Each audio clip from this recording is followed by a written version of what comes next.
pensée. Excellent. Excellent. La pensée. Donc ça, c'est une partie de l'homme qui doit être possiblement le plus étudié au départ. Hein? Parce que si elle n'est pas étudiée, la pensée, ça veut dire que vous ne savez pas qu'il y a quelqu'un qui se joue de vous dans des formes. Par exemple, celui qui reçoit la pensée qu'il peut guérir des gens. On va prendre lui. Ça vient d'où, ça, la pensée qu'il peut guérir des gens? Ça vient pas de la lumière. OK? Ça, si tu lui dis ça, ça va lui créer un choc.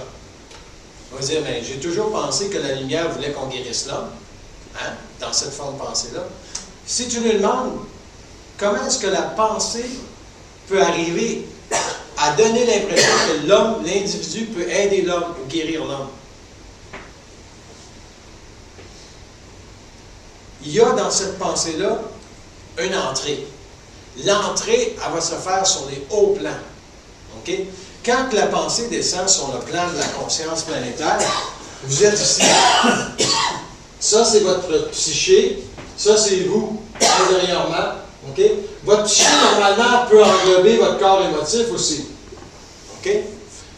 Parce qu'elle veut élever un jour votre corps émotif, puis un jour, votre psyché va devenir votre conscience mentale. Mais quand, là, ça, c'est grand comme ça, là, il y a de la place à rentrer de la pensée astrale. Il y en a énormément. Parce que le corps émotif peut vibrer à une émotion, puis cette émotion-là, c'est une pensée.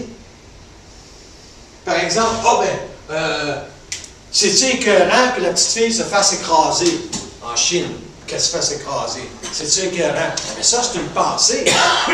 C'est une forme de pensée qui était habitée, qui a permis à l'émotion, c'est l'émotion qui a vibré, et cette forme de pensée-là est rentrée. Mais qui est derrière cette forme de pensée-là que c'est écœurant?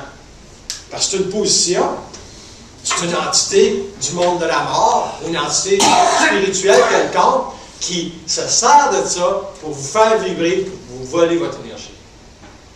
Donc, la pensée, c'est une énergie.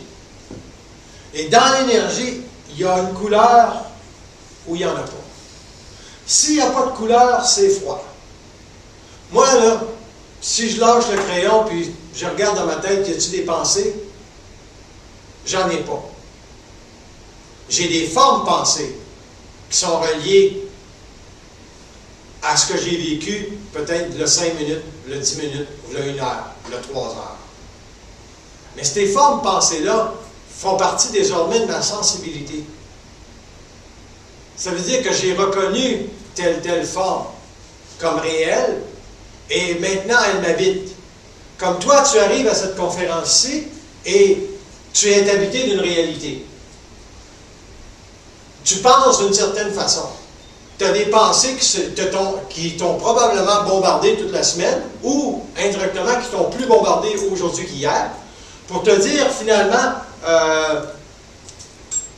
vas-y pas à la conférence. Ou, no matter what, j'y vais. Donc, tu as dû combattre ces pensées-là ou quoi que ce soit.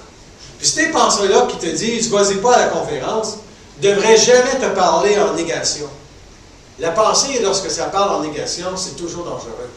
Parce que c'est un mensonge.